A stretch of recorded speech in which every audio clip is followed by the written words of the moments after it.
Run it. Y'all ready? I'm ready. Is this mic on? That mic is on. Is this mic on? Our mic. All right. Good evening, everybody. Happy everything. It seems like we've been gone forever. It seems I like missed that. you guys. I got a whole bunch of frustration tonight. Come on with it. How y'all doing? First of all, I don't want to jump into. Y'all say women don't know when to address issues. You gotta. Welcome to the G Spot. G spot. Okay, so welcome to the G Spot, It's the grow spot, baby. where you got to grow. Oh, you got to go. Book of Dano. Book. All right, so back on track. 5 minutes of frustration. Anybody? I can hold mine. To the Have I been frustrated for 5 minutes, or can I frustrate or vent for 5 minutes? I did have something and I let it slip my mind. But what I did notice is we as adults have to stop begging for a position in life. Ooh. Like, I think we based on everyone else's expectation, compromise what we feel, compromise what we think, compromise who we are to fit in, to get along, just to go along, just to get along.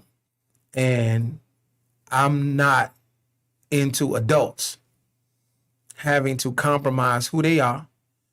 And what brought this to me is my daughter called me and she was talking a lot about, vibrations and energy and, good things that's been happening to her and the people that's been coming in her life.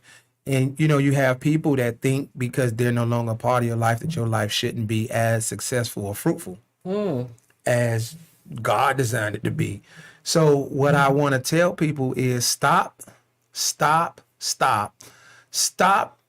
compromising who you are for the sake of others. We have one life. And if we continue to walk our path based on what other people think, that's going to be a miserable existence. So if I had to vent about anything, because I've always done what I wanted to do when I wanted to do it, regardless of the consequences. So if it be a negative impact, a positive impact, I'm going to embrace that, learn from it, grow and be better at who I am and what I do. So if I had a frustration, and I hope y'all reading into what I'm saying, it's just beyond what I'm saying, but stop begging for what you want out of life. Take the initiative. And a person told, remember I told you, I don't believe in therapy because I talk to myself. And a person made me understand you're one of the few people that just have the will to do that.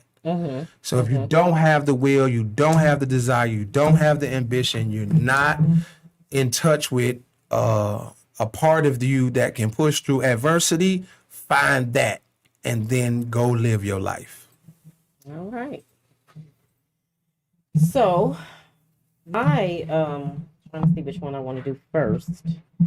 My frustration.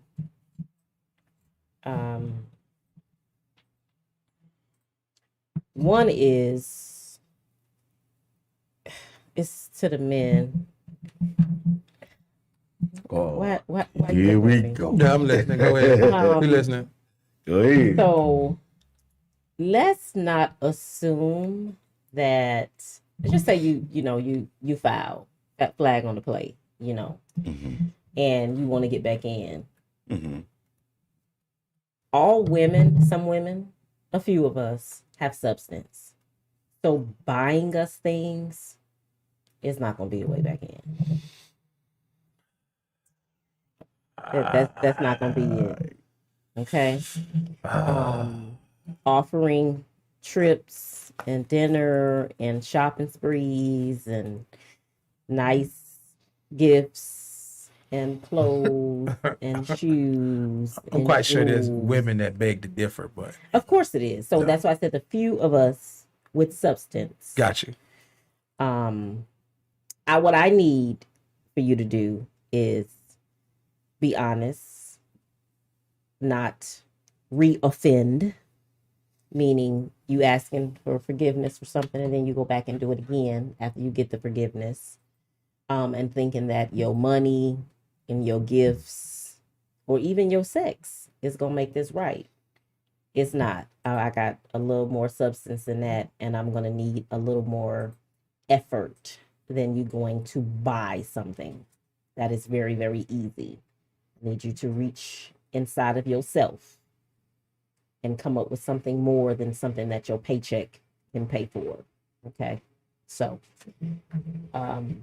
that's one. The second one is it's to the man too. I might Oh, get it. it's all on the men today. Go ahead. Run it.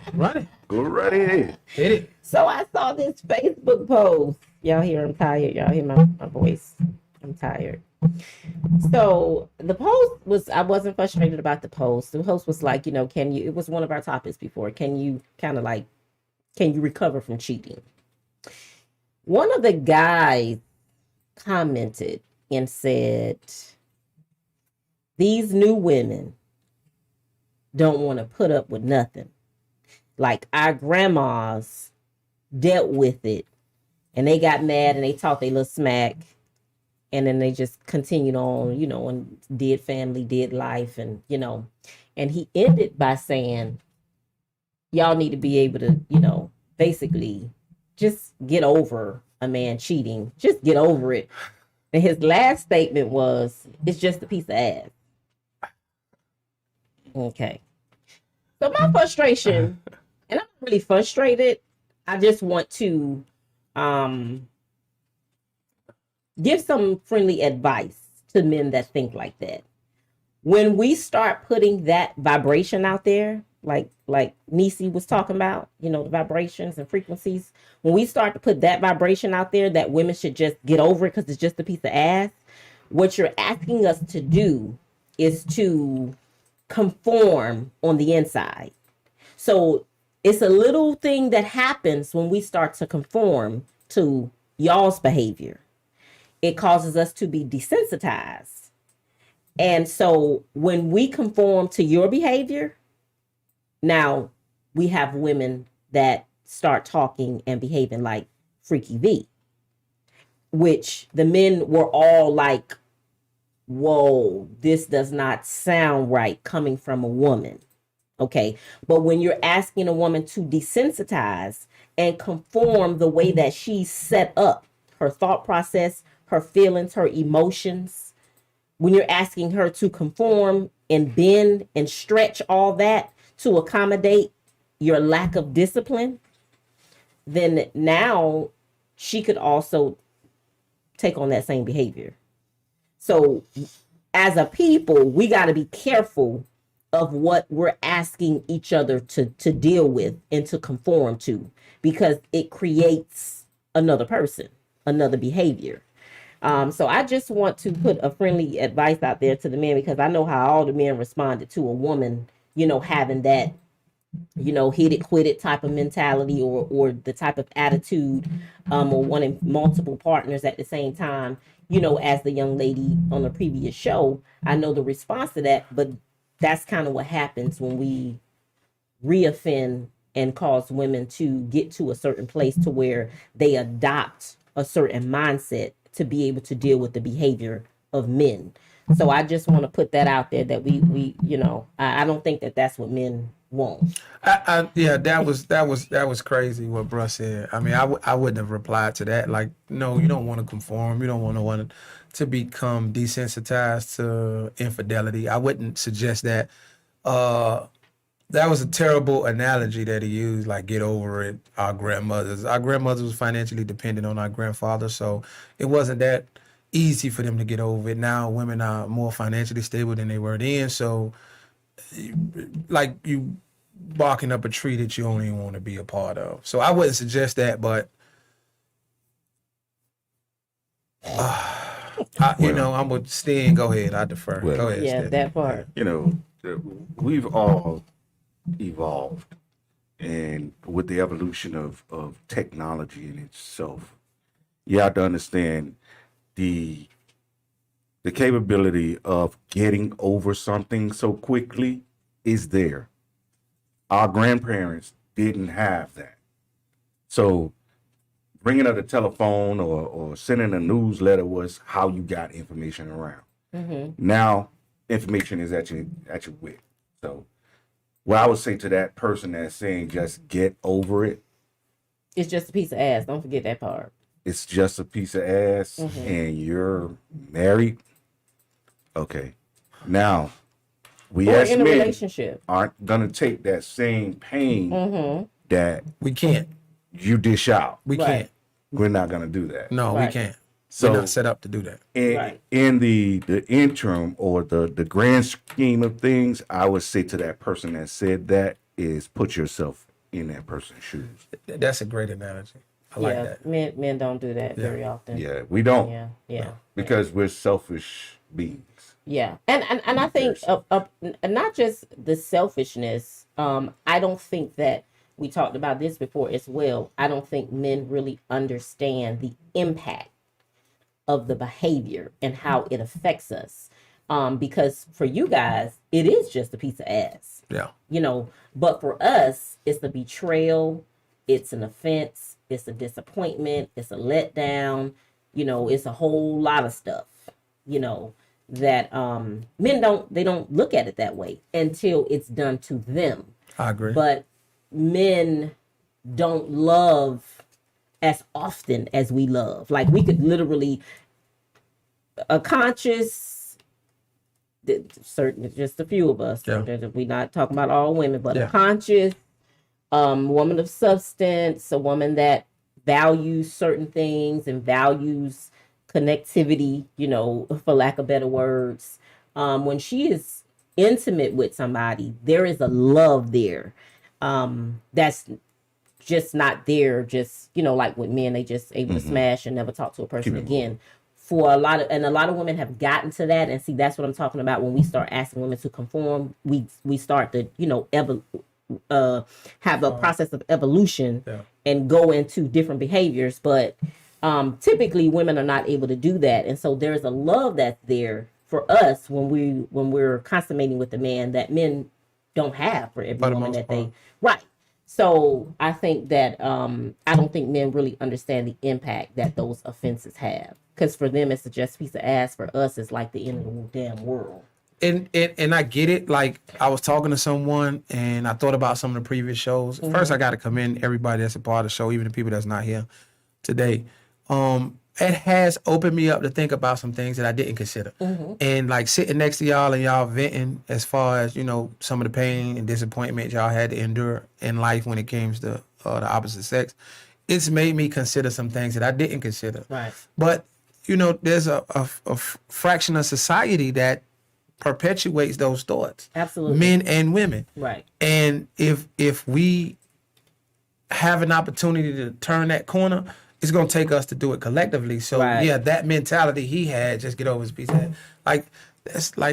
That's really kind of immature. Like I don't know, bro. I ain't here passing judgment on you, whoever you may be. But I mean, at the same time, man, that's not gonna get us nowhere. Right. And I don't think Right. he's happy where he going when he thinking like that, because that's gonna come back and bite us. And we've all hurt and been hurt, and I don't want to be hurt. Like I Right. mean, Right. I can sit here and say it like I don't want to be hurt. Right. Yeah, I have coping mechanisms to deal with it, but why use that when you got that energy can be put into living life? You know what I'm Correct. saying? So Absolutely. nah, I'm not. I I ain't trying to walk down those paths. Yep. So that is my my whole 15 minutes of frustration. Yeah. But we were supposed to be tackling a part 2 of do men value women beyond beauty and sex? But I think that it is our civic duty to address the issues, Gun violence. the gun violence that is happening in our hometown, Miami, Florida, and the mental health. June is the mental health month for men, and I think that all of this kind of ties into the direction that I think we should go in with this show. And of course, first of all, our condolences to all of the families and friends any person that was connected to anybody that was senselessly murdered in Miami over this past week. Our sincere condolences. Our hearts go out to the families, the children that that have lost their parents, the children even that were lost. Even today, there are some children that were murdered today. So my heart is just broken. So I think that we need to address this issue. Not to get all spiritual and stuff, but when I was in my early 20s, God basically, I say I moved, but God removed me from the environment, and he gave a word. And anybody that knows me, from back then, they know that I was given that word, and it was just a demonic spirit just running rampant. And it was like, if you had the spiritual eye to see it, you could see it. And most of those people got the hell on and left. And if you didn't, you may have stayed. And one thing I understand is that spiritually, God will always nudge us in our spirits first, to say, hey, we need to get back on track. That's that your conscious and, subconscious and all that stuff on the inside of you. Well, God will speak to your spirit first. And then when you don't pay attention, then there'll be the physical flesh repercussions that, okay, you didn't hear me on the inside. So now I have to do something. And I feel like what we're seeing now is the result of us not adhering to, the nudging that went on for over the last 20 years, I would say. And some things have went neglected, spiritually, mentally, emotionally, talking about mental health. And unfortunately, we're seeing the results of our neglect collectively as a community, individually, on a family scale. We have issues that we just look at and say that's a behavior problem. The child just needs their behind whooped, but really the child that grows into an adult may be struggling with a mental condition. That in the African American community, we have ignored mental health for way too many years. And unfortunately. Now, I agree. And I think, so first let's vent about it. Yeah. Like, it's not making, and I don't want to curse, but somebody got to do it. Yeah. It's not making no fucking sense. Right. It's just not, like, everybody it's not making no fucking sense for you to do what you constantly do on a day in and day out basis. Yeah. Like, there's no problem that big today that requires us to kill one another at the pace that we're killing one another at. Like, we forgot how to love each other. Yeah.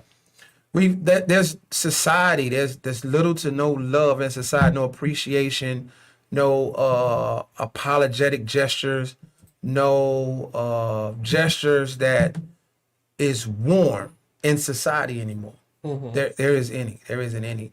And I'm gonna give this as an example. About a week or two ago, I was in the gas station and I was purchasing something, and it was just like a little slight of, I made my order and I walked to take care of something briefly, like less than 7 seconds, and I got back to actually pay for the order, and the guy thought I was skipping him. Oh, so he addressed it. He said, hey, man, that's pretty rude of you. And I said, hey, man, I'm sorry. I was just paying. I just went to grab that right quick. I apologize. He said, still rude. I said, okay, I understand. But, bro, I don't want you to think that I was skipping you. And he said, I don't want to hear that brother shit. And I was like, all right, bro, you could go ahead and order this, that, and four. Don't tell me what to do. I said, all right. And I got a little mouthy, and I don't want to repeat what I said, but I said it and I meant it. And at that moment, I realized I was around a bunch of other people, so I decided not to have that confrontation with him. I walked out and I came back. Coincidentally, we ended up at the soda machine together, side by side. Mm-hmm. And I apologized again. I said, hey, bro, I don't want you to really think that I was being disrespectful, but I didn't mean to skip you, and I apologize if it offended you. And he said, man, no worries. I'm a little on edge today. I say, man, I totally understand.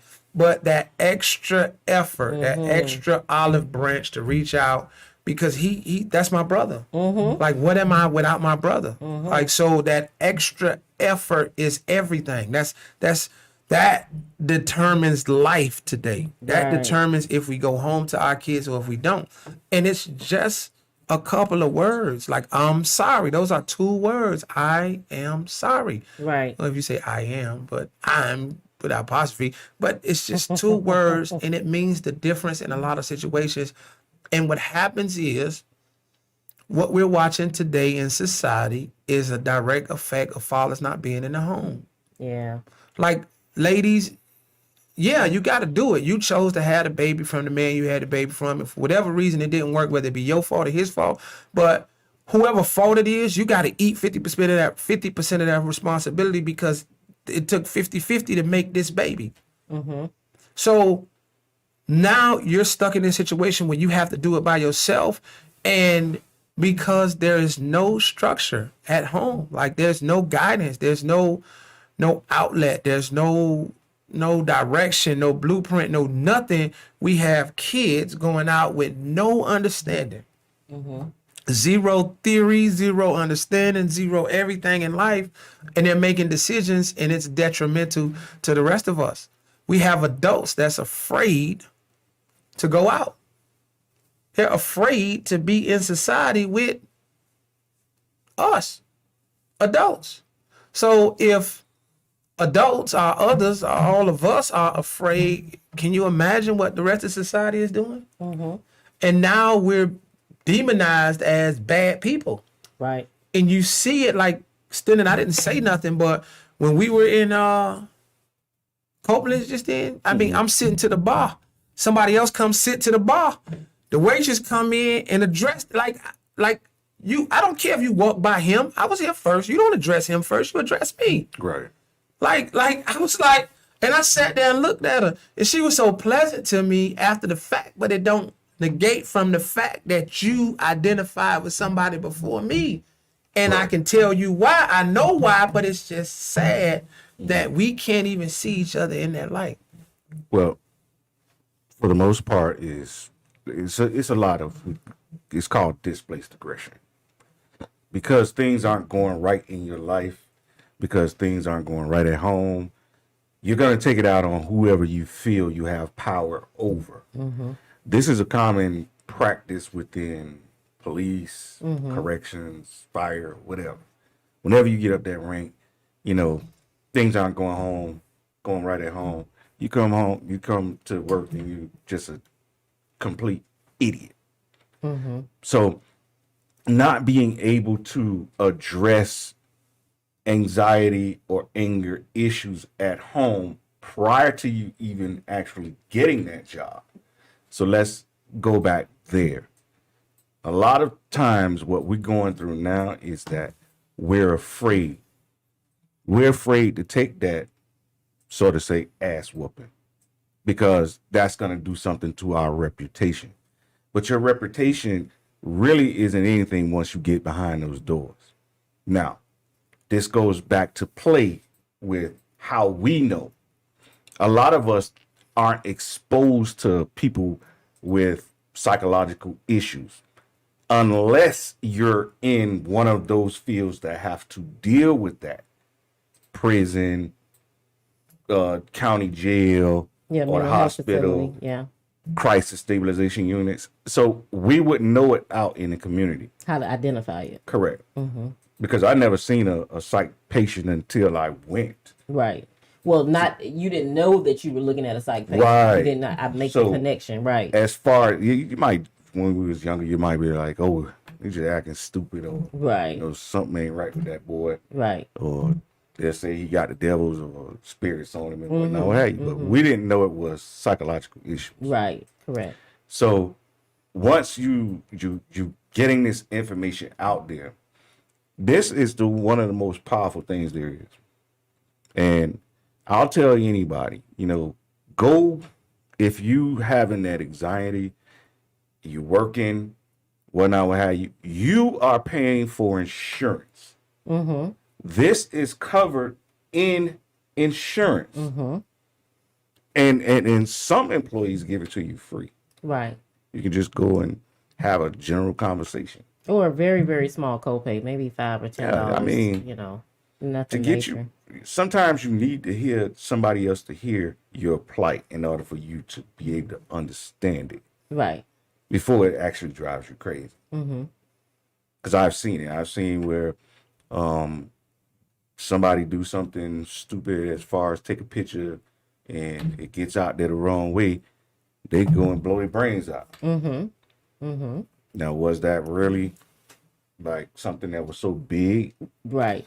No. But that was the only way they felt like they could resolve themselves of the repercussions of that picture being out there. And unfortunately, we have been seeing suicide and murder suicide as the answer too often now. And I'm just going to be real. You know, years ago, that's just not something that we saw in our community. But now it's becoming the answer in our community. And I think that we're not addressing the real issues in our community. And I think that, you know, part of my you know, vent to the issues that's going on, not the domestic violence issues more so. I mean, that's definitely mental health. But as far as just the random gun violence, people showing up to parties, shooting the whole party up, you know, this lack of, you know, like you said, love for other people, it really goes back to a lack of love for self first, you know. And I think that when we start to understand the impact that we have as an individual, you know, our behaviors will start to change. It's self-love, and then I can love others. Self-respect, and then I can respect others. You know, everything is connected to me, my value system, my integrity or lack thereof, you know, and we have to start building ourselves up. And I think I'm gonna just be real. What I've seen a lot of is that looking into, I posted on Facebook maybe last week, like, if the 70s babies, if we gonna all exhaust our energy, all the women 70s babies, you know, in our 40s or whatever, you know, it's some in going into 50, if we all gonna be bad bitches and all the 70s babies, the dudes, they all gonna be that dude, then who gonna be the community leaders? I mean, that's the crazy part. Like, I hate to say this, but social media raising our kids. I mean, we feed them, we house them, we clothe them, but the real influence, and I ain't saying every child, because some of us still have a grip on that, but social media is the dominant influence in our children's lives. And that is okay if the content is being put out. That's to enrich their lives, build their lives. So my problem is that you 35 and up, and you, like, your main focal point is hair and nails and lashes and booty jobs and breast jobs and a handbag and red bottoms and you know, and so, like, I'm not understanding, what are you feeding yourself in order to regurgitate to your children? Nothing. You know, I mean, because unfortunately, in addition to our kids, it's some adults. Their biggest influence is social media. Like, we mimic what we see. Right. And I know some adults, and you know who you are. You're taking the picture, you're a big grown woman, you with the fake pigeon toe like your daughters or the girls, and or you know, you got parts of your body showing, like you take the side pic so you can see you got your tummy tucked and you know your butt lift. You're an adult. You're somebody's grandmother. Come on, you're now. somebody's grandmother, and you taking these pictures and you doing these things, and you know, we can go on and on. You're in the club, you're tossing it up. You got the bottle girls with the sparkles coming by you, but you somebody's grandmother. Like, how do I look up to you? How do I look for you for nurturing information? I seen a post the other day, and they said women don't know how to, women today don't know how, or grandmothers today don't know how to cook. I'm like, yeah, because they became grandmothers at 30. That's why they don't know how to cook.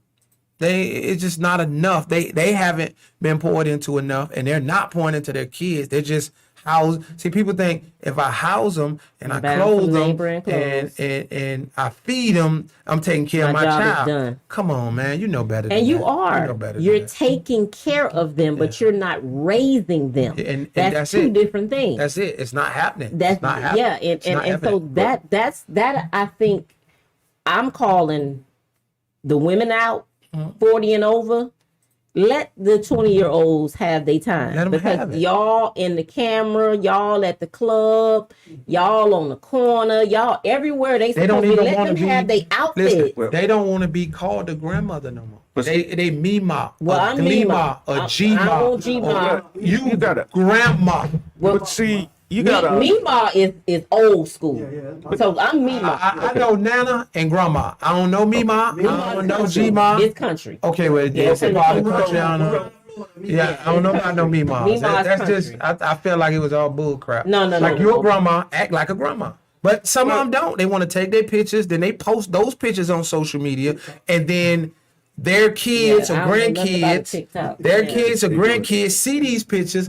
Oh, Mima, you hot, or grandma, you hot, or oh, your mama this, your mama that, and they so happy to ecstatic to get those compliments. Maybe they didn't get them enough in their life, or the compliments didn't materialize into anything meaningful. So now they're just so happy to have those compliments, and with those compliments, they continue to walk down that path that's detrimental to having an influence in their grandkids or kids' lives. But let them tell it, oh, I did my job. Man, your job ain't never done. What do Yeah. you do Your in job ain't never terms done. of you being a grandmother as setting an example for somebody? So your example to your daughter is to shake her ass, so to say, for the world to see whatever she has. But the ultimate goal should be for your child to get in a flourishing relationship. Now, as we know, men are visual creatures, but we're also reputation creatures. We ain't gonna want nobody we sitting there, we'll watch your social media and whatnot, right? But if you think I'm gonna marry you and you run around here half naked for everybody to see, there's nothing special about you. Nothing.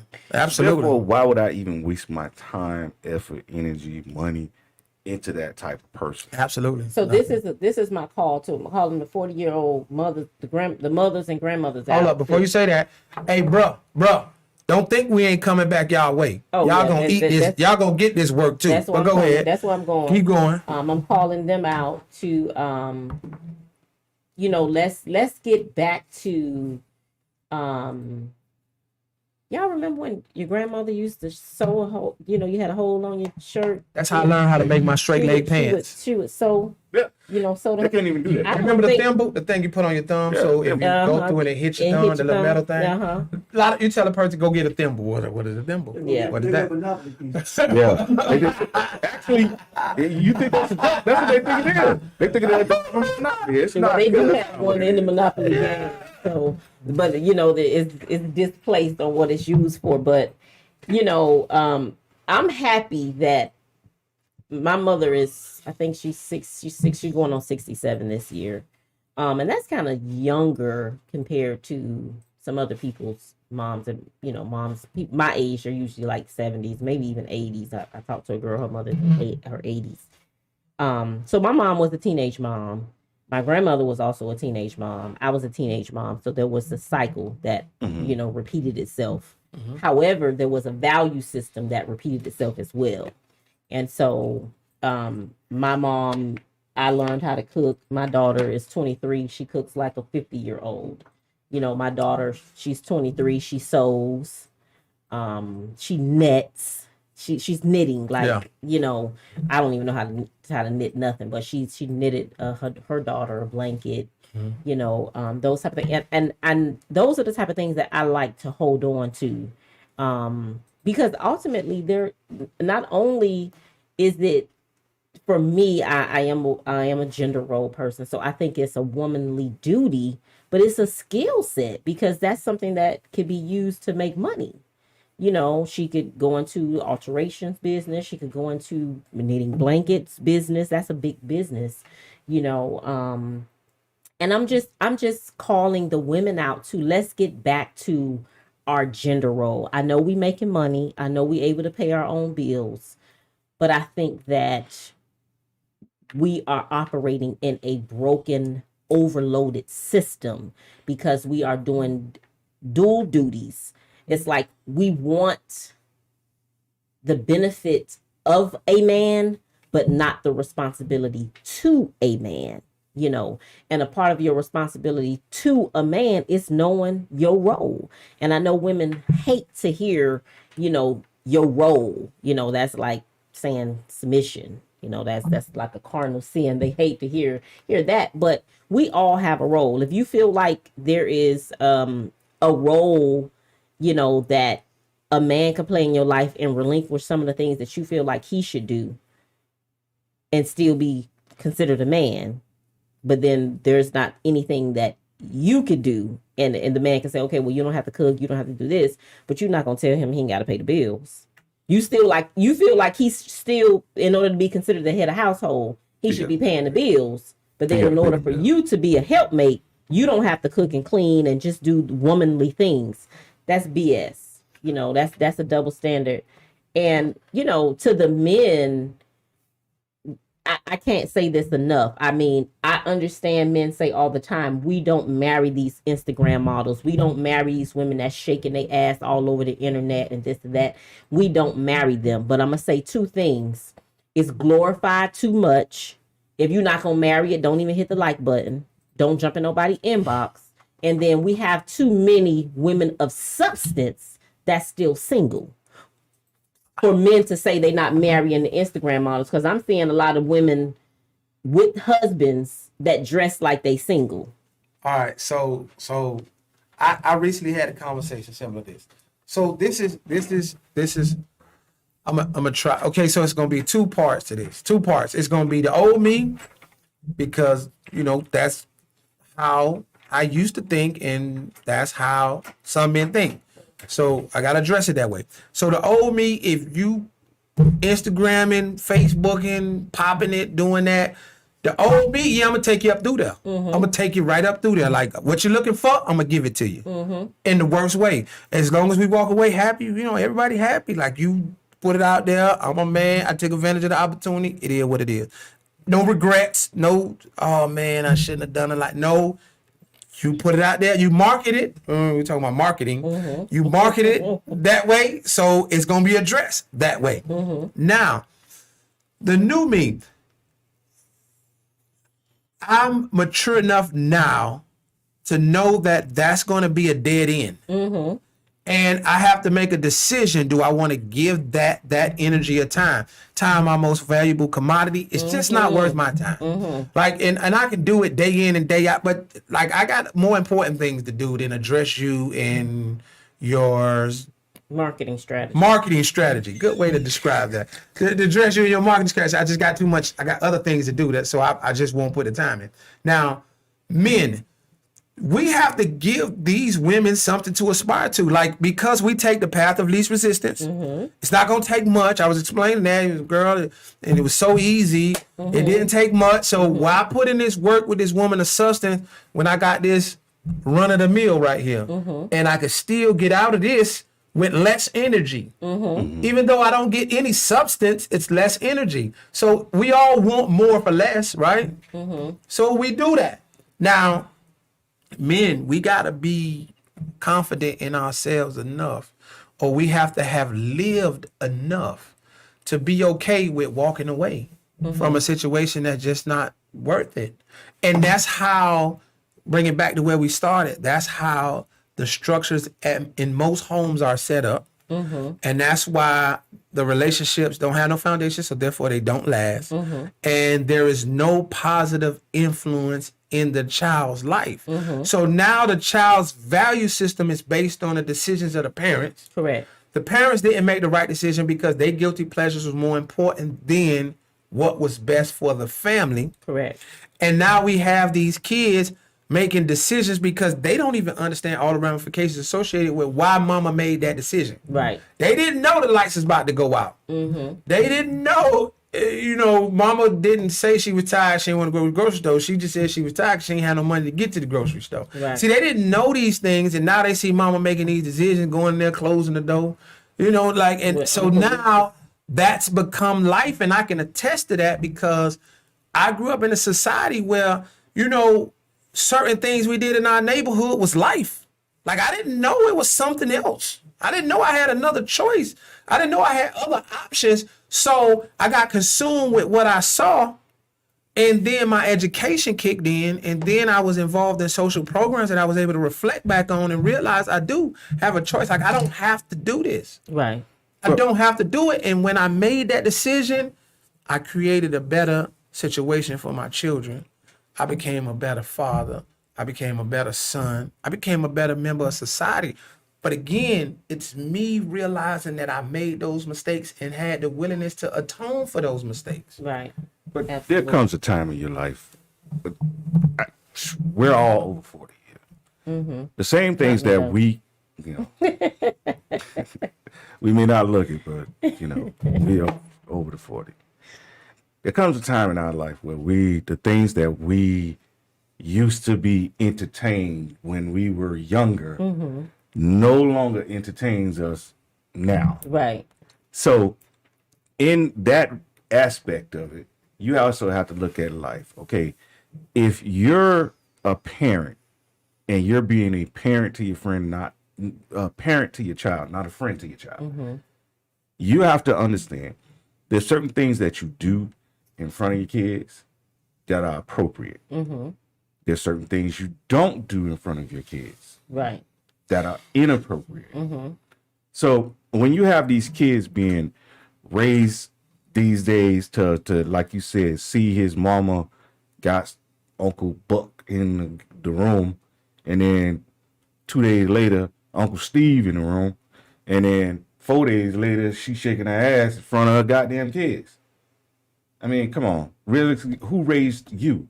And you remember a party? You remember a party when your parents had a party and it was adults in the house? They'd be like, go in the room and close that door. They don't even do that today. Like, you can see the parent, basically, they call it twerking. We call it doodle brown. I don't think of it as term. Right. You see the mama doodle brown it, the grandma doodle brown it, the daughter doodle, the grandbaby got on a pamper, because all they doing is watching what mama them doing, and they just repeating what they see. And we gotta stop that, because if we can stop that, then we can bring some honor back in the home, and with honor, then we can put an example in front of the kids that's worth following. But you got to ask yourself this question. Do you want to be with a woman or a man that's just trifling? You have to ask yourself that question.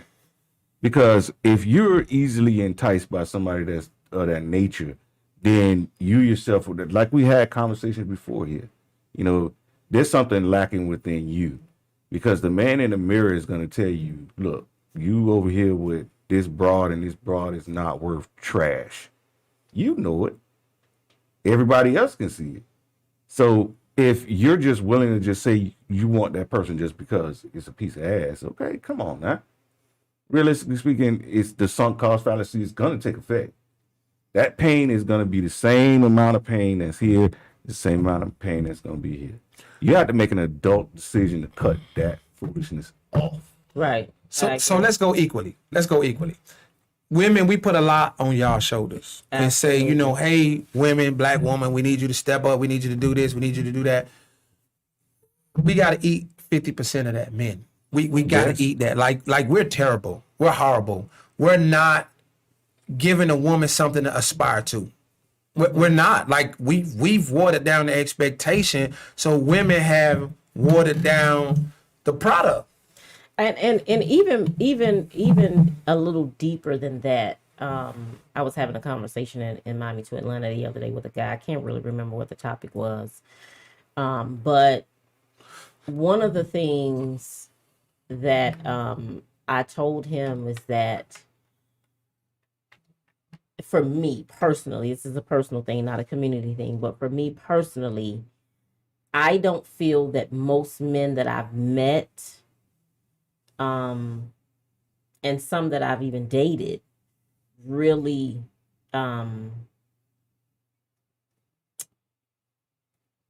it's like men are not bringing enough to the table, and we're not talking about finances. We're not talking about finances or anything, anything tangible. I'm talking about the intangibles. They're not bringing enough to the table. So what I find myself doing is I have to water my full benefit down, because if I'm giving everything that I could bring to the table, then he becomes undeserving of that, because he's not equally bringing that stuff to the table. You know what I'm saying? That's true. So That's unfortunate, but it's true. Yeah. So it's like, for me, like, I'm the type of chick where, we meet and I'm like, okay, what you trying to accomplish? If you ain't really got nothing that you trying to accomplish, if you ain't got no business plan, if you're not aspiring to nothing, now you're not going to get the full capacity of me, because a part of me is I can help you accomplish what it is you're trying to accomplish on a business level. But if you're not aspiring to anything, so now that's that percentage of LaShawn that's going to lay dormant while I deal with you, and then if you're not conscious, then that's another level of LaShawn that's going to lay dormant, because we can't have conscious conversations. Yes. You know what I'm saying?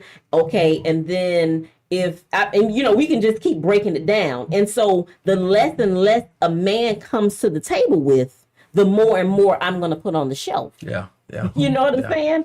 Yeah. And so that becomes a really, really big problem, to where now this man is looking at me as less valuable, because I got all this stuff on the shelf that he hasn't even tapped into, but he didn't come to the table with anything for me to take it off the shelf. Yeah. Yeah. You know what I'm saying? Yeah, I get that. Yeah. I get that. Yeah. So, for me, it's like, I think that men, we have to understand being the head and what that entails and how much responsibility and weight that is.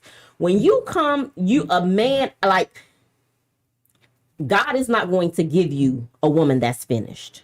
He's not going to give you a woman that's finished. Yeah. And I think that in society, not only are women looking for men that are complete, men are looking for women that's complete too. Mm-hmm. And what we're doing is we're bamboozling ourselves, and we're also offending good people by throwing them over to the curb because they're not complete, quote unquote. But a part of a man's job is to cultivate a woman.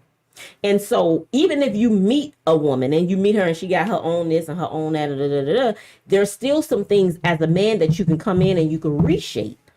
And some things that haven't been shaped, you can shape and mold those things. And you can actually create in her the woman that you need for you. But men don't really know how to do that. So they're looking for the woman. Can we rewind that? Say that part, right after from cultivate forward. Do that again. So you can cultivate a woman and mold her. You can reshape some things in her life, and then you can shape some things that just don't have form. It's the material there, it's the matter there, but you don't really know what it is. Mm-hmm. Okay. So now it's something I can work with. Yep. Now I can shape that and mold that into what I need it to be as a man. And so what I'm finding is that men don't really know who they are enough to know what woman they need. If you as a man don't know what woman you need, then how can you say this woman is or isn't for you? Yeah, we can't. We haven't identified with who we are. Right. But the thing is that we're not going to sit here and say that we have to, like a woman says, she doesn't want to have to build no man. We're not talking building and cultivating is two different things. Listen, if you're going to tell me that a man has to come to the table with all of these things, he has to be the breadwinner, the spiritual leader. He has to be all those things. You missed it. Right. Now he has to take on the culture. I'm going to be the devil advocate right now. Now he has to take on all these other roles within the household also. So again, like we had that conversation before, what are you bringing to the table? Again, I'm not looking for a man to come, because I understand that everybody got issues, first of all. And besides that, nobody is perfect. So for me as a woman, I'm not looking for a man to be coming to the table. He don't have to be making 6 figures. If he work with me, we gonna get to 6 figures. That's easy. Money is easy. We have to work on the things intrinsically, which is why we have these failed families, and these children running around rampant with guns in their hands, shooting people, not valuing life. So let's talk about it, because I'm quite sure a lot of people missed it, Sean. Cultivate. I've learned this the hard way. So you meet a woman or a man, vice versa, whatever the case scenario is. You see certain things and qualities in that person, right? You identify with that. And you're like, okay, I'm attracted to that person because physically they kind of fall into this scenario that you consider attractive. All right. Now you begin to get to know that person. So then you'll begin to know that instead of being married, they don't want to be married, but they like a life partnership. Instead of cooking soul food, they prefer seafood. Or vegan. Or vegan. Instead of going out to the movies, they prefer at home watching entertainment, right? And you'll start seeing that these things are contrary to what I'm accustomed to, right? And this is what Sean, when she says cultivate. So it's not about, hey, woman, you gotta change.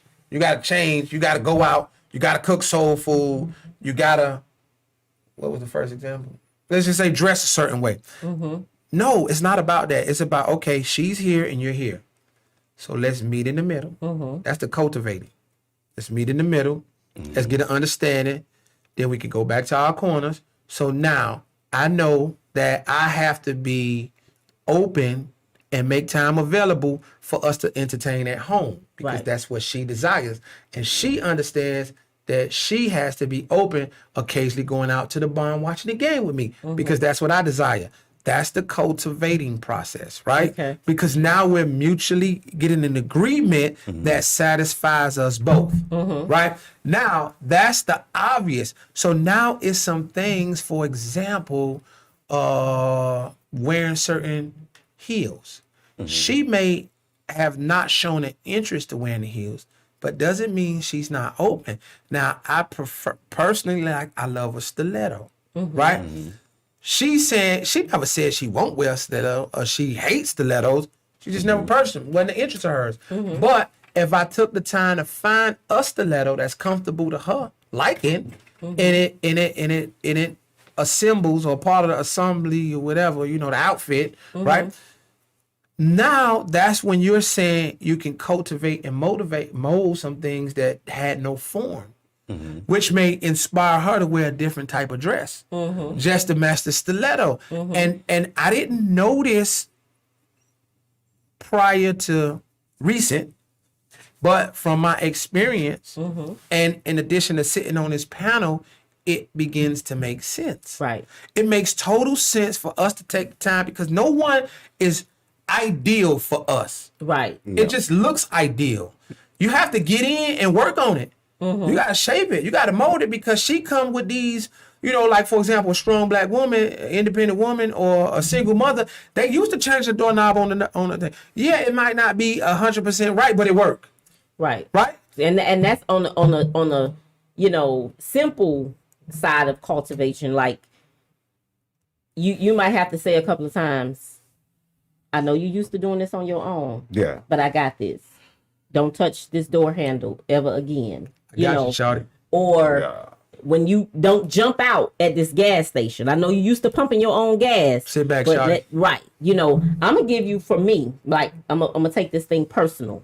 So a man to come into my life to cultivate, right?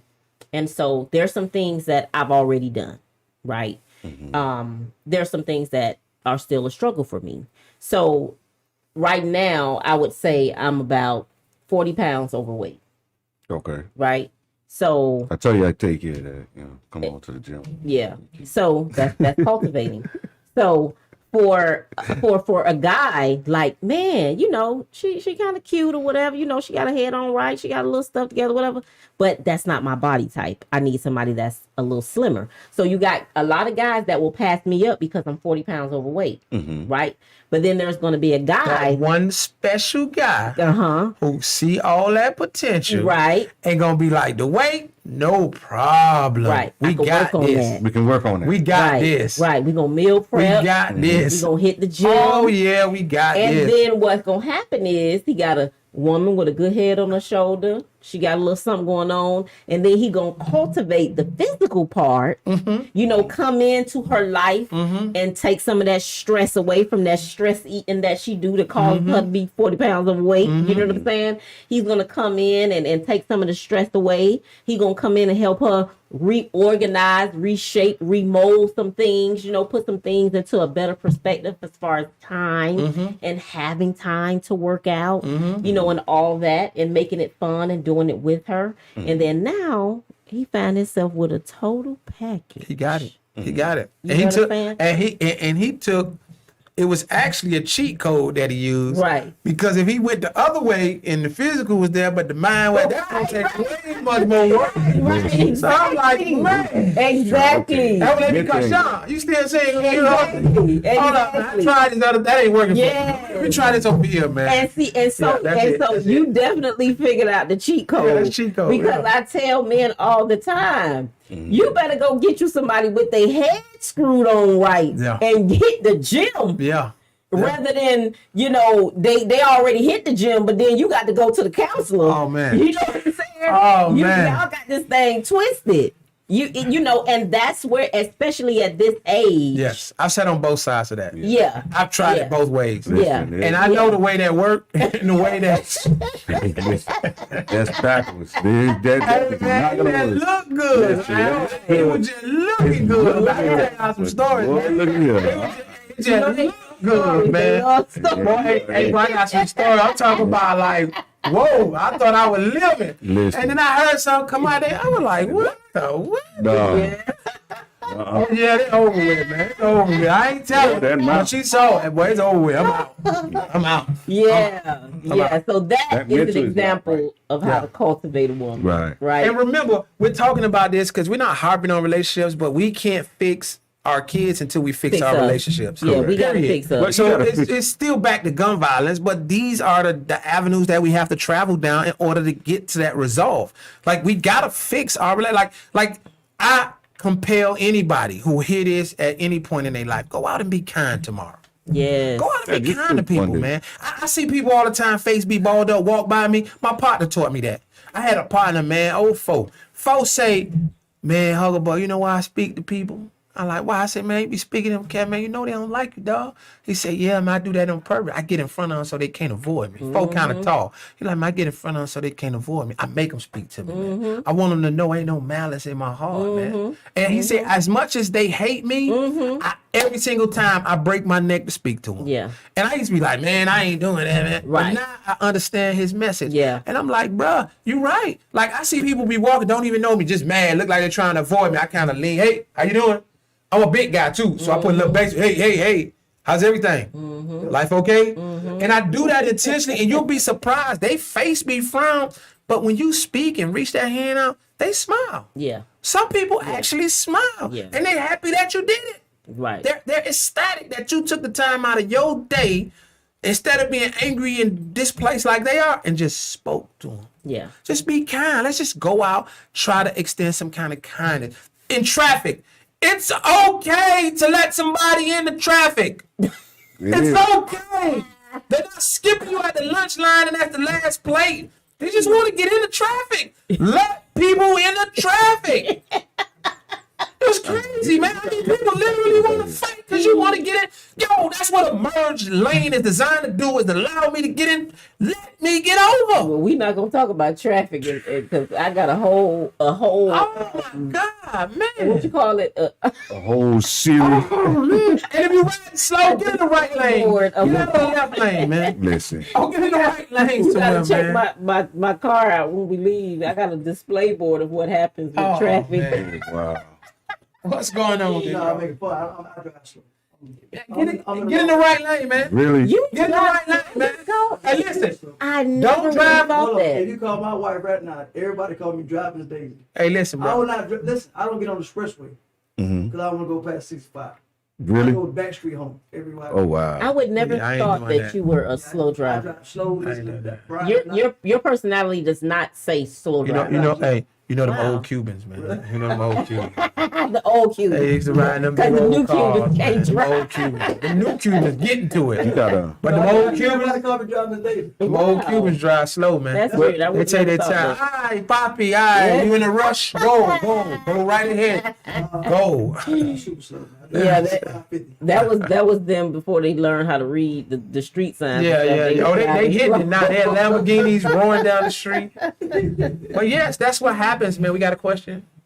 No, we got a We got some Comment. comments. What the comments? Come on with the comments. Miss Love and Loyalty. Hey guys, on the live chat, she says that one act of kindness can make or break a person's day, and I totally agree with that. And I feel like I did learn here recently, maybe in the last year, I was studying frequencies and vibrations, and for many years, I thought that love was the highest level of vibration, and it's actually not. Enlightenment is. So To what we're be doing here enlightened. is the highest level of vibration as we're enlightening. But love, of course, does not fall too far behind, but it is definitely the most powerful force that we have in our existence. And so I think that is what we're lacking with, the gun violence, with the domestic violence, with, it's self-love first. Like, as an individual, as a woman, as a man, if I love self, then I would be more careful who I have children with. I would be careful who I lay down with, the fruit that I'm producing. We just got to be real. Like, some people are just bad seeds. And I'm gonna add to that, but I just thought about it. Parents, what we have to do, we have to stop having phone conversations with our friends In front at of a your kids. volume that your kids can hear. Can hear it. Because I remember, like, there was moments, man, I love my grandma and them to death, man. I love my grandma. But I heard some conversations, and these are, because remember when we was kids, respect your elders. So every older person that came through the door, we had to speak to them, be respectful to them, and all that. But then I just heard this conversation, then that other person walking in the door, I'm like, how do I respect them when I just heard what they would like we can't, like, you messing with my thought process. So we can't have those conversations, those negative conversations. We can't have them in a space where our kids can hear, because they're going to take that energy.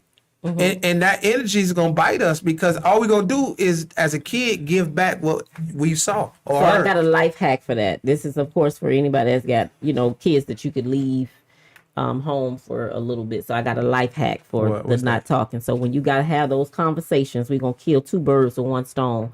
We're going to go for a walk, which is some exercise, and have the conversation. That's all. Yeah. I like So that. what I do, I hit the dough, and I That might and then when you talking, like, I've literally hit the door, and especially if you got a heated conversation you want to have, and you got to tell somebody.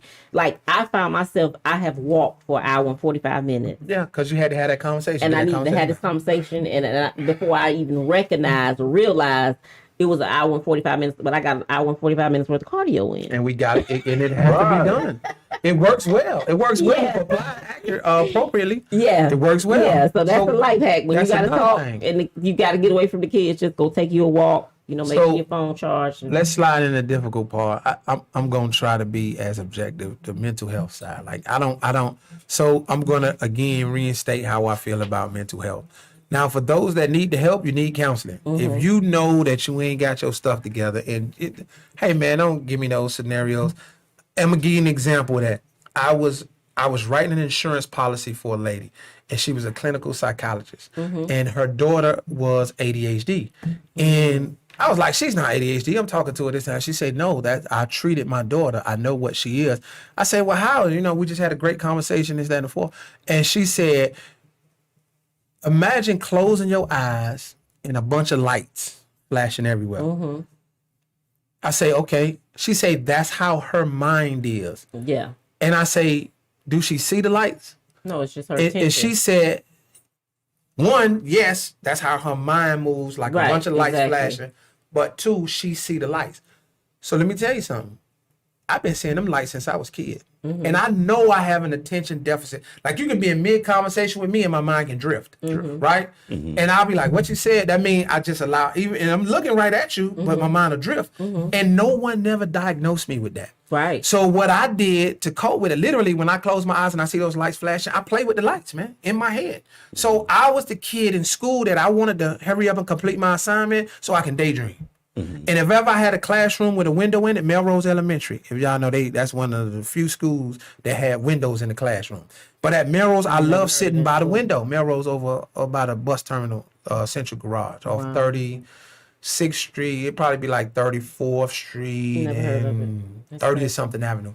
But what happens is, that's what I had been doing. Now, I had never been diagnosed with ADHD, and even when it came to asthma, I remember as a kid, I was asthmatic, and my mom would say, "You're not like the normal kids." And I'm like, "How I'm not like the normal kids? They got 2 legs, they got 2 arms, they got 1 head. If they run it, I'm gonna run right with them, right?" And I think I just ran the asthma out of me because I was determined to be normal. I didn't want to be abnormal. And I think with ADHD, when I realized I couldn't focus, I found ways to try to focus. So, like, when you talk to me, your first 5 minutes, I soak it in. After that, I might be in La La Land if it's not interesting enough. Now, I've gotten older, so I've been able to focus more. But what I'm saying is, this is something that I did not know about myself until I became an adult. Correct. I've identified with that, and I found mechanisms to work with it. Go back to will. But it's some people out here, you're disturbed. Your mama was disturbed. Your daddy was disturbed. You know the stories that led to their demise or detriment in life or incarceration or the segue to drug abuse. You know this. If you're disturbed and you know this, get the help. Get the help. Like, go get that. I'm not going to go because I just feel like I have the will to address what it is that I need to address when it comes to me. Everybody may not have that. So if you have the will to do it and actively, consciously do what you need to do. If not, go get it. It's okay, man. And It's okay. I'm one of those people too. I feel like I've learned, I went to counseling several times throughout my life. And then I do a lot of reading and research, and I've learned tools. And then every now and then I get to a stuck point, and then I'll call my therapist, and then she'll either have, LaShawn, you know how to work through this, and she'll shoot some different, scenarios, ideas, whatever. And then I also went to school for it as well. So I kind of got a cheat sheet. Yeah. But I still call a therapist. And then sometimes it's some things that I'm just stuck on, and we have to actually go through the talk therapy to, okay. Yeah, I didn't know that. I didn't see that. So I would definitely encourage anybody that, especially if you're having some grave behavior issues, like you do not know how to deal with your anger, you are dealing with suicidal thoughts, or you are having feelings of worthlessness. Yes. If you're feeling like you're not interested in doing any of your normal activities and stuff like that, you could be suffering from depression. Yes. And so those are things that, cause a chemical imbalance. And so that was one of my struggles in the field of psychology, and the cross of psychiatry is I don't believe in the medicine.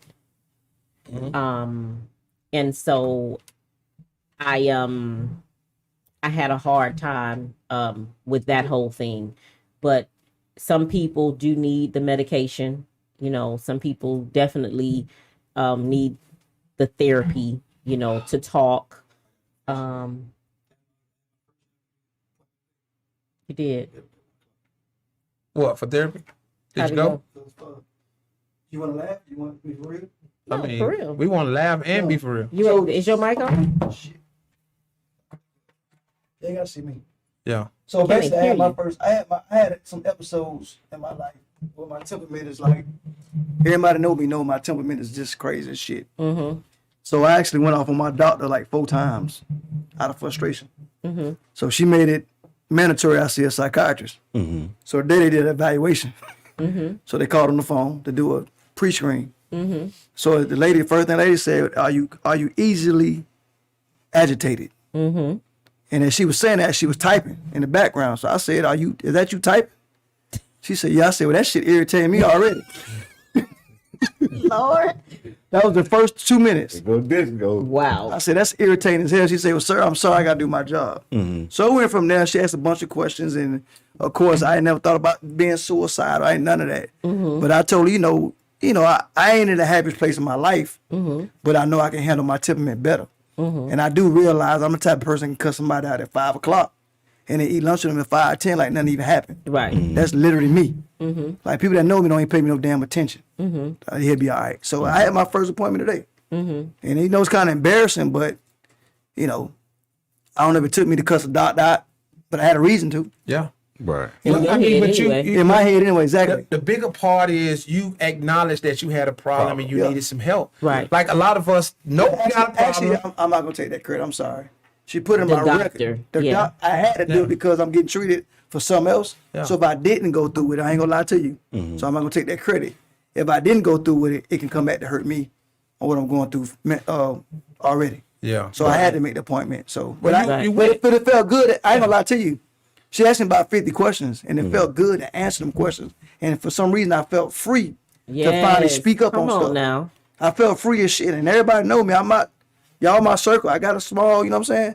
But she asked me a bunch of questions, and I answered all of them, and it felt good. Yeah. So now I go to the next step. So it is out there. Yeah. It is out there. And again, I'm so glad that you shared that and also shared the fact that you felt embarrassed. And see, that's where we have to change the narrative on that, because what's really going to be embarrassing is when you don't address your issues and you end up on the 6 o'clock news. That's what's going to be embarrassing, not only to you, but your children, your spouse, your parents, and everybody that's connected and affiliated with you. So what we want to do is we want to take a proactive approach and not reactive once something happens. You're right. When we see, like you said, the first question she said was, "Are you easily irritated?" How many people irritated easily? And I irritate easy. Ooh, when I heard the tick, I said, "Man, that's irritating me already." Are you tired? Yeah. she typing in the middle. So just that one question says we might have a lot of people that's the candidate for some therapy. You know what I'm saying? I bet she put qualified already. She went through the whole interview after that. Right, But right. it doesn't- it doesn't- You answered your interview in that one question. Listen. Yeah, that was it. Psychological help is not just about certain aspects Right. going wrong in your life. Right. I mean, if you're going through heartbreak, you can go to them for that. If you're going through financial crisis, you can go to them for that. Right. And again, I echo what I said earlier. Most times, or most companies that you're working for that provide you with health insurance, Right. this is actually a free thing. You Right. can go to they even have online ones. Right. Yeah, they're doing Well, you a can lot of talk to the sessions now So- because of COVID. I would recommend anybody that's going through, even if you're going through a heartbreak, difficult breakup, whatnot, what have you, go sit down and talk to somebody. Especially if you have, again, a small circle or people that you don't really confide in, go and talk to someone because it might help you. That whole situation that took place in Miami where this man just killed his kids, his baby mama. Can you talk about it? I heard you So- mentioned it, but I didn't know I about it. don't, crazy. I don't know if it was his baby mom or not, but it was at best, it was his girlfriend. Yeah, He killed her 15. 15-year-old. The 11-year-old is in critical condition, and the 16-year-old is in stable condition. And then he killed himself when the police, Showed up. tried to negotiate him out of the situation. And so we can't assume that there were not some warning signs that led up to that, even prior to him engaging in a relationship with her. Yeah. we can't assume that there were absolutely no warning signs that this person could go and have a break and shoot up a whole house of people. You know what I'm saying? You do have instances where people snap. I'm not saying that you don't. You do. But a lot of these instances have things that a lot of us in the African American community don't identify as an issue because we've made too many abnormal things normal. Yeah. So let's be clear about that. Yeah. We have too many behaviors and too many things and processes that we're operating out of that are totally abnormal that we've made normal. I agree. You know, and so it is the most, I mean, the children that have to live, you know, without their mother now, the one that survived versus the one that is deceased. And these are boys. And I'm sure that they tried to protect their mom, Of course. you know. That's right. And the one that right, exactly. And the one that survived, the older one that survived, I believe the 15-year-old, well, the 16-year-old is a boy. I believe he's a boy. Can you imagine what he's going to have to live with in feeling like he failed in protecting his younger sibling and his mother, and you know, from being murdered, and even the other one that was injured? If he survives, because he's in critical condition. Yeah, he's gonna just witnessing that. He's gonna need some But there's a counseling. lot of people out here that witness stuff like that. Mom or dad got killed in front of them, and Go ahead. I'm sorry. Well, you fine. and they still haven't gotten help in themselves. See, Right. grandmama. Right. I'm sorry. I had to That's the grandmama. That's grandma. Oh wow, They think it's cute. that's a TikTok. All for light. I'm sorry. Wow, That's for lights. That's Somebody, crazy. grandma, she got to be about 55, bro. She look it in the face. And they've attributed likes to dopamine. Yeah, They say that it's Yeah, I can it's believe equal to What do you say, dopamine. Teddy? Yeah. Likes on social media, they said that it's equivalent to dopamine Yeah. to the You know brain. what? I said this before. I think Sister Yeah. said it before. So many people on IG, you can tell by their posts. If they don't get so many likes, they like to kill their damn self. Yeah. Yeah. wow. Like, that's their last hope. Anytime Yeah. somebody with mother or kids Uh-huh. get in the damn mirror half butt naked, Yeah. they take a picture, Mhm. or anytime somebody got to post themselves all goddamn day long, Mhm. it's something inside. The that's fucked boob. up. Oh, look, I woke up this morning. Chink. Oh, look at me. I'm brushing my teeth. Chink. Oh, look at me. I'm dressed for work. Chink. Oh, look what I'm having for breakfast. Chink. Like, I be looking like, man. And I The can't saddest part about in the it- same sentence, they say life's so good. If life that damn good, then who you talking to? You ain't got Like, that kind You of ain't time. out enjoying can't it be if that it's that good. Like, but it's some of the most quote unquote beautiful people that's Yeah. doing this. So, You well, I got a theory about that. Y'all want to hear this theory? This Well, might be a little before you do funny. that, I'll give y'all an invitation to you two tomorrow.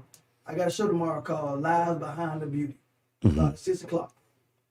Me and 2 other brothers. If y'all want to come on. Okay. Lies Behind the Beauty. Lies behind the beauty. Yes, sir. Ooh, Lord. So let me help you with my theory. How you gonna I invite him think- and not invite me? Because men talking about y'all. So I can come in and You talk. sit right, you gonna sit right one minute. I think What I time? think this is what I think. I think the most Gotta have a insecure place to women are the most attractive women. I would agree. And I'm gonna tell you why I think that. So an attractive woman has been told her entire life how attractive she is, how beautiful she looked, what I would do to just have you in my life, how I would take care of you, how I pour your bath water. You know, And baby drink face. I'll pay your rent. Right. I'll cook your dinner too. Yeah. So, and they've been sung that song, man after man after man after man after man after man. And they've been disappointed, man after man after man after you know what, man man? But you know after what, though? man. You know what, though? And I think that's what leads to their insecurity because their belief system and what they've been told, they don't believe it no more. In that defense, it ain't that.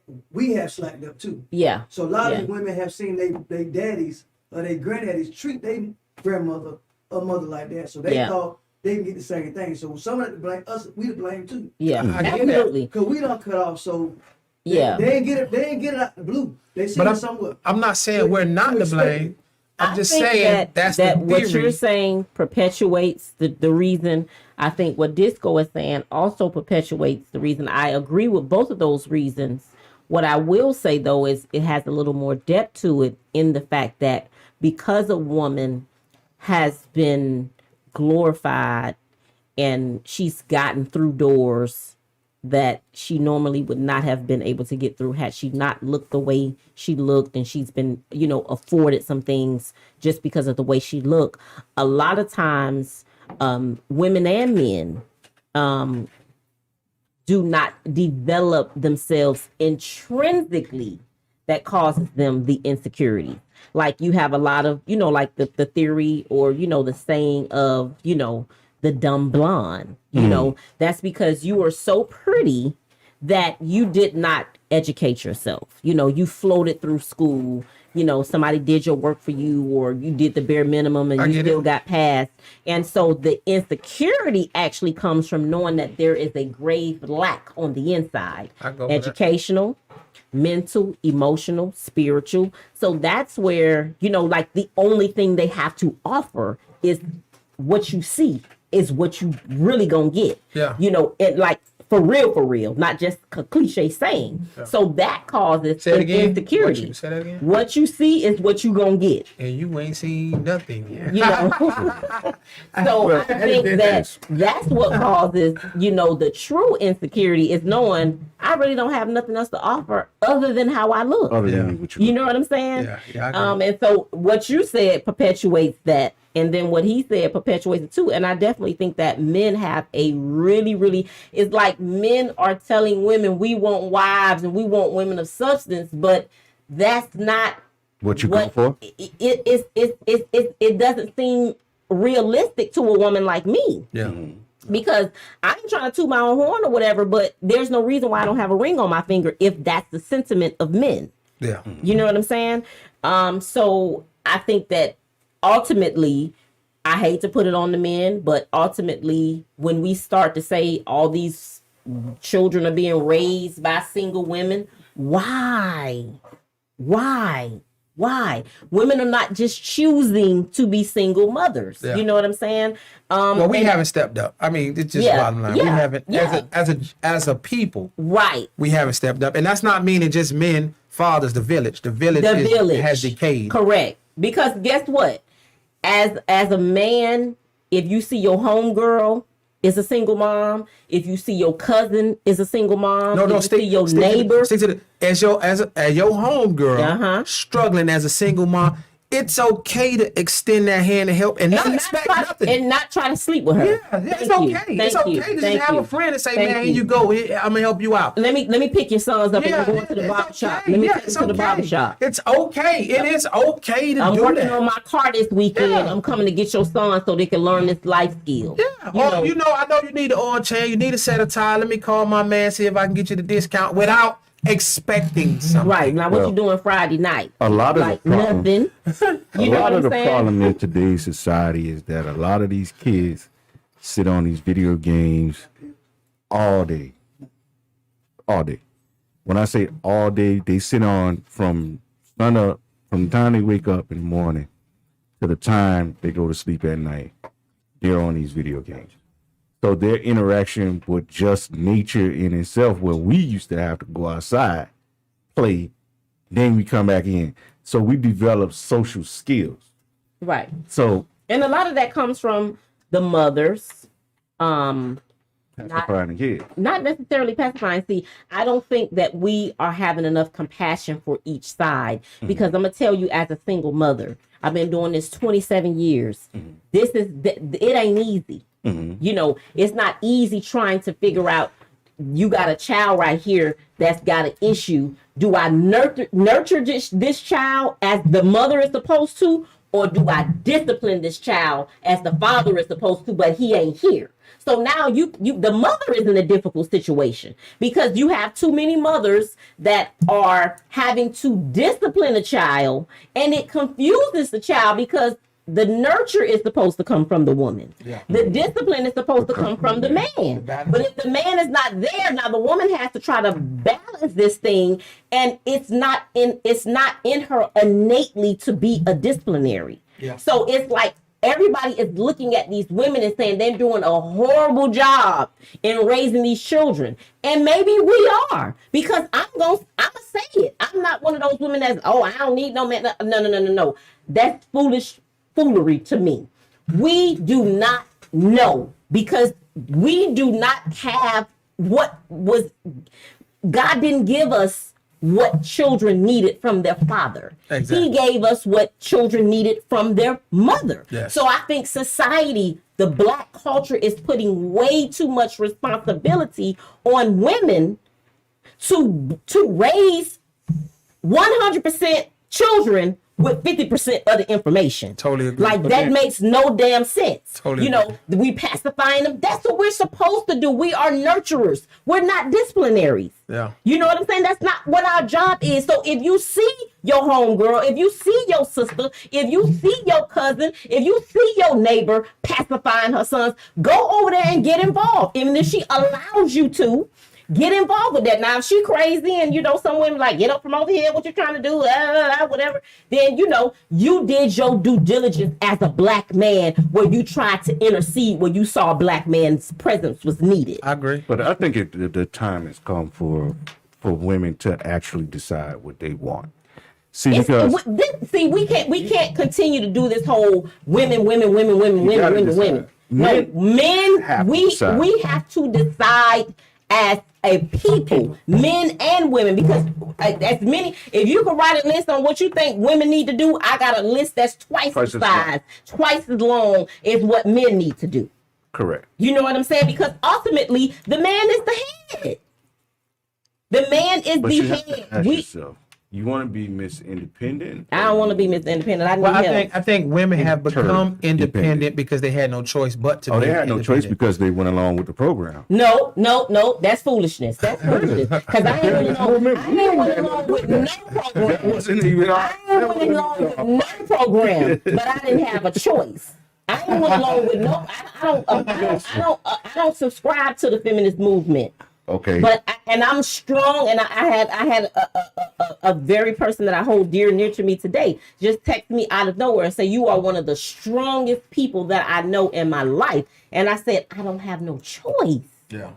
It's not a choice. That's what I think Black men need to understand, and really go and dig down deep in themselves and look for some level of compassion to understand we did not choose this. This is not a choice.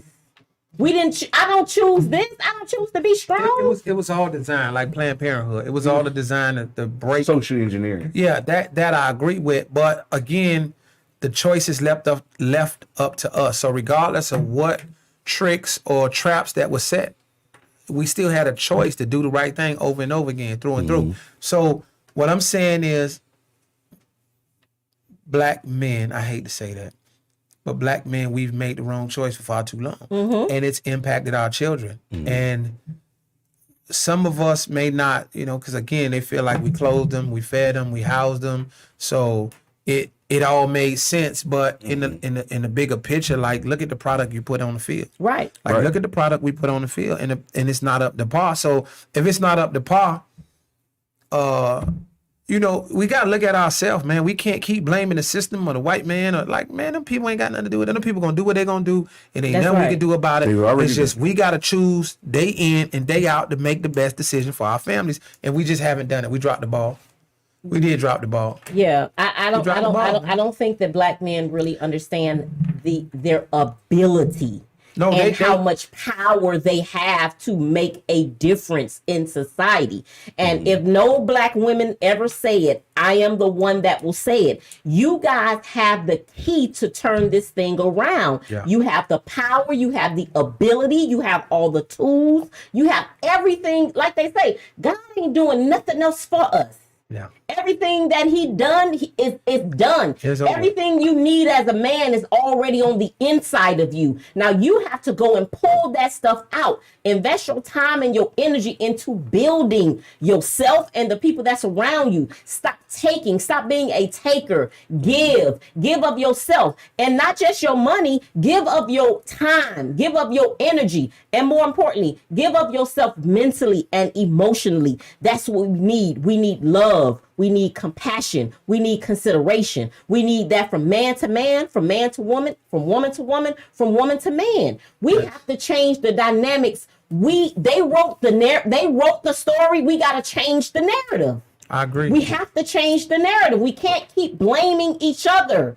You are my brother. You are my brother. You are of me. I am of you. When you hurt, I hurt. We need to understand that. This is not an individual thing. This is a collective fight. We are in this together. Yeah. We have been brainwashed to believe that y'all against us and us against y'all. No, we're teammates. We're not opponents. Yeah. We're on the same sideline. Mm-hmm. Even though it appears we're on different sidelines, we are on the same sideline, and we're supposed to be in the same game, fighting the same fight. I totally agree. Mm-hmm. I totally agree. Like, there's nothing to add or take away from that, what you just said. Like, we fight in the same fight, but it's like we fighting each other. We fight each other before, and then we fight each other to do what? Like, stand on the sideline. Like, we're not even fighting to get in the game. We just fighting to stand on the sideline, because once we defeat the opponent, guess where we at? On the side. We still ain't in the game. Nah, we ain't. Still ain't in the game. We have a real big problem supporting each other. And that's where it is. But it goes back to a choice. It goes back to a choice. That's it. Like, we got to make the conscious decision to do it. Yes. Like, we can't keep, that's that thing when I said the person told me about will. Like, I just got such a strong will. We got to will ourselves through whatever the adversity is and do it. We got to physically do it day in and day out. Just do it. That's it. Right. It's going to be some setbacks, and some people going to get further along before you do. No worry. The goal is us as a community. So if the community moving forward, then we all move forward. Exactly. Well, I tell a lot of people about the bucket of crabs, but a lot of people don't get that analogy. If we all tried to tip it over at the same time, we wouldn't have that problem of being a bucket of crabs. So you got to understand that. Well, we just got to get rid of the crab mentality altogether. Get rid of it and get a team-oriented lifestyle is what is needed. But that all starts with programs such as this. The small voice that can be out there in the universe that can actually change something. You know, we had the conversation before about, we are impacting people. Mm-hmm. So we have to keep that narrative of trying to impact people in the right way so they can go the right direction and won't pick up guns and go kill everybody. Now if you got health insurance, it's free. Mm-hmm. Go get help. A lot of people probably didn't even know that. Right. So as long as we continue to put this narrative out there that we want the positive change, we'll affect it. Right. I think ultimately we have to understand that we are either adding to society or taking away. There's no in between. There's no gray area. As a woman, when I come in contact with a Black man, I am either adding to his life or taking away from his life. If I am out to get him, if I'm out to get his money, if I'm out to, cause him any kind of harm mentally, spiritually, financially, emotionally, I'm taken away from society, not just that man. Because when he goes away from me, whatever I do to him has the possibility of him going and causing that same negative impact on somebody else. And then now this is the mother that's got some children that she got to raise. And if she's not good mentally and emotionally because of what this man did, which is what I did, all of this stuff is a chain link fence. It's all connected together. It's just like if that guy who killed his kids or stepkids and the woman and then killed himself, had somebody know something was wrong with him, and had he got the help prior to that, those people will still be here. Exactly. So yes, it's negatively impacting us all. We all connected. Yes. And if we take that and we live by that and understand, that we're all connected, good, bad, or indifferent. And that has to be the fuel to our choices and how we treat each other, how we love on each other, how we're there for each other, how we empower and encourage each other. So we want to thank you guys so much for tuning in to another episode of the G Spot. It's the G spot, baby. where you got to grow. Or you got to go. Have a good night. We'll see you guys. Good night. Deuces.